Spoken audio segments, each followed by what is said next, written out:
Assalamu alaikum. Welcome to 10th Maths class. I am Ali Raza from Muslim School Shehupura. Today we are going to start our lecture number first, in which we start chapter number 6. Students, chapter number 6, exercise 6.2, question number 3 and question number 4 आज हम discuss करेंगे. Question number 3 में भी आपने arithmetic mean find करना है. Question number 4 में भी आपने अर्थमेटिक मीन फाइंड करना है. और अर्थमेटिक क्वेश्चन नंबर 3 में आपने डायरेक्ट मेथड से और क्वेश्चन नंबर 4 में आपने इनडायरेक्ट मेथड से अर्थमेटिक मीन को फाइंड करना है. तो स्टूडेंट, अर्थमेटिक मीन को फाइंड करने के वैसे 3 मेथड हैं, लेकिन आपके जो एक्सरसाइज है इसमें सिर्फ 2 मेथड डिस्कस किए गए हैं. एक है डायरेक्ट मेथड और एक है इनडायरेक्ट मेथड. इनडायरेक्ट मेथड का दूसरा नाम जो है उसको हम शॉर्टकट मेथड भी बोलते हैं. तो डायरेक्ट मेथड से क्वेश्चन देख सकते हैं. डायरेक्ट मेथड जब भी आपने कोई क्वेश्चन सॉल्व करना है तो सबसे पहले आपने उसका फार्मूला जो है उसको लिखना है और उसके बाद आपने चीज़ों को फाइंड कर लेना है जो जो फार्मूले में गिवन है. मिसाल के तौर पर आप देखते हैं डाटा आपके पास गिवन है जिसका आपने अर्थमेटिक मीन फाइंड करना है 12, 14, 17, 20, 24, 29, 35 एंड 45. स्टूडेंट, ये अनग्रुप डाटा है.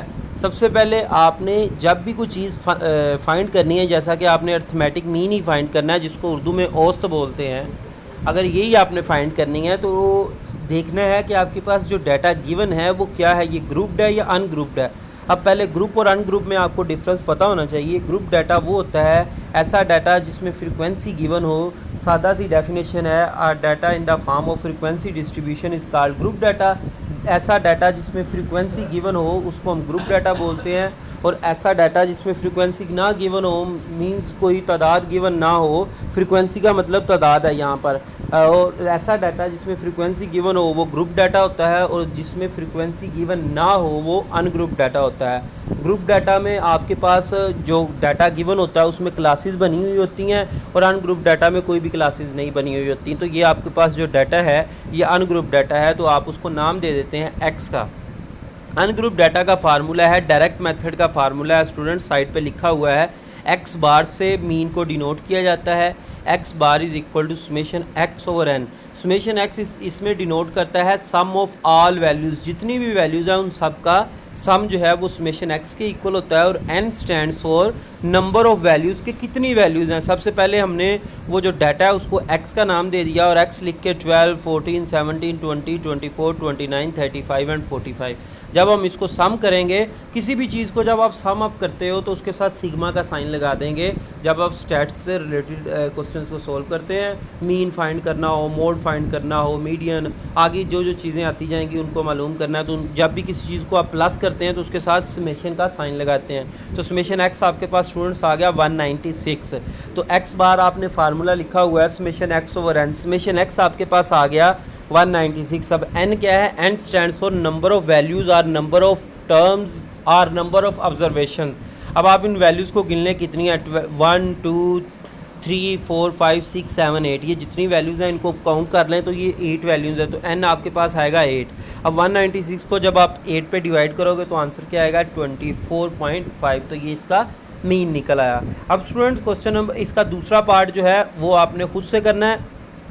क्वेश्चन नंबर 4 है, उसमें आपने compute arithmetic mean by using indirect method. अब इनडायरेक्ट मेथड से आपने अर्थमेटिक मीन को फाइंड करना है. तो डाटा तो आपके पास वही है, इसको आप एक्स का नाम दे दो. सबसे पहले आप साइड पे इनडायरेक्ट मेथड का फार्मूला लिख लें. इनडायरेक्ट मेथड का फार्मूला है x bar is equal to a plus summation d over n. अब इसमें नई चीज़ें आई हैं दो, एक आया है डी और एक आया है A. A is assumed value. A एक फ़र्जी कीमत है, अज्यूम्ड वैल्यू है. आप इस कोई भी वैल्यू एक ही जगह पे रख सकते हैं, लेकिन क्या करते हैं जो आपके पास डाटा गिवन होता है उसमें से आपने वैल्यू ए आपने चूज़ करनी है.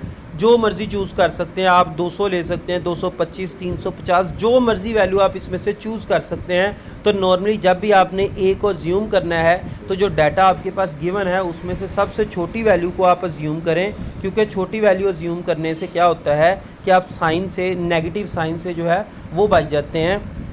तो एक्स तो आपने लिख दिया, ए मैंने आपको बता दिया अज्यूम्ड वैल्यू है, और डी बराबर होता है एक्स माइनस ए के. तो डी भी आपने फाइंड करना है, आपने समेशन डी फाइंड करना है.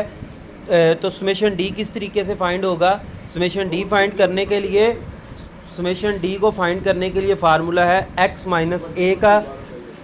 x माइनस ए को फाइंड करेंगे सबसे पहले।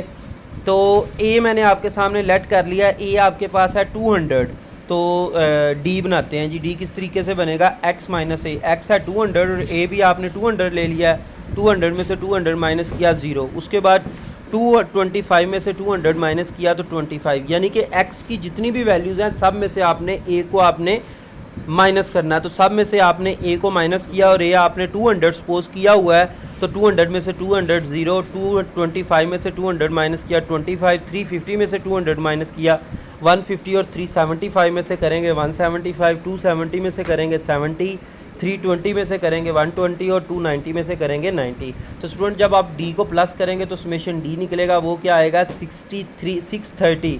अब आप इस फार्मूले में डाटा पुट कर दें जो कि है x bar is equal to a plus summation d over n। a की वैल्यू आई है 200 प्लस समेशन d आया 630 और n आपके पास है 7। 200 एज इट इज़ रहा, 630 को आप स्टूडेंट 7 पे डिवाइड कर दें। इधर एलसीएम लेने की ज़रूरत नहीं होती, डायरेक्ट आप डिवाइड करें नंबर्स को। 630 को 7 पे डिवाइड किया 90 आंसर आ गया। 200 और 90 को आपने प्लस किया तो स्टूडेंट आपके पास आंसर आया 290। तो ये आपने इनडायरेक्ट मेथड से इसको सॉल्व कर दिया। वैसे अर्थमेटिक मीन को फाइंड करने के जो 3 मेथड हैं, एक आप डायरेक्ट है, दूसरा इनडायरेक्ट है और तीसरा जो मेथड है उसको स्टेप डेविएशन मेथड बोलते हैं, लेकिन उसको हम डिस्कस नहीं कर रहे, सिर्फ आप उसका नाम याद कर लें। तो इसमें आपकी जो असाइनमेंट है वो आपने क्या करना है, क्वेश्चन नंबर 1 का 3 का पार्ट नंबर 1 जो मैंने डायरेक्ट मेथड से किया है उसको आपने इनडायरेक्ट मेथड से करना है, और क्वेश्चन नंबर जो 4 का पार्ट नंबर 2 है जिसको मैंने इनडायरेक्ट मेथड से किया है उसको आपने डायरेक्ट मेथड से करना है। तो स्टूडेंट आज का यही हमारा काम है, यही हमारा लेक्चर है। तो आज का हमारा लेक्चर ख़त्म हुआ। अस्सलाम वालेकुम।